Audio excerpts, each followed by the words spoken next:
Well, my name's Hilary Bagley, and I head up the Animal Cruelty Prosecution Unit in the Sacramento County District Attorney's Office. And I'm in my 29th year prosecuting, and finally received the assignment that I've always wanted and I have begged for many years. And that is to spend my day with a vertical caseload of animal abuse prosecution.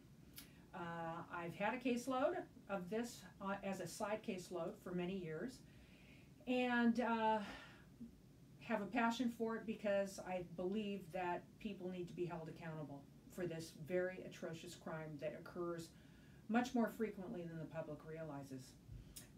With very little time, I have accrued a very large caseload, and we just announced the unit in November. And along with the unit, we formed an animal cruelty task force, which brings together the best of both worlds, not only the animal organizations and animal control agencies and officers, but also our law enforcement partners, our sheriff's department and our police department, who have so graciously assigned and dedicated a certain number of detectives to help us with the follow-up on these very important cases.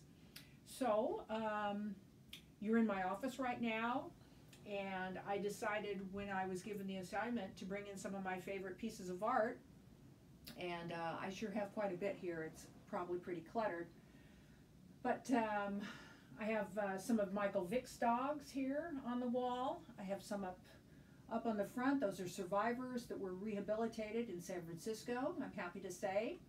And then, of course, I have a larger picture of Johnny Justice that was one of the Vick dogs that also had a happy ending, and I like the way it said justice, because that's our ultimate goal here, is to achieve justice. I've been asked why this is important to me, this line of prosecution, and of course it should be important to everyone. We don't have enough teaching and education in the schools for children, for compassion and for empathy for animals and the proper treatment of animals. And one of the best ways to turn around the frequency and the prevalence of this crime is to make the statement that people will be held accountable if they commit these atrocities. And they are truly atrocities. We have seen everything in Sacramento: stabbings, shootings, drownings, burnings, the most atrocious, malicious animal cruelty. And then we also have very, very egregious neglect cases where people leave animals when they're evicted in an apartment and the animal starves, or they actually leave it in a crate in an empty apartment, and of course it starves and becomes dehydrated. And then some of them survive and most do not. So those people are tracked down, and we have very skilled detectives that help us with that. And we do canvasses of neighbors, and we put the case together.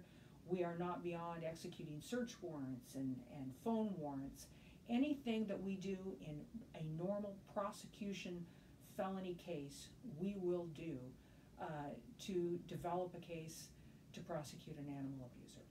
And it's very important that we do so.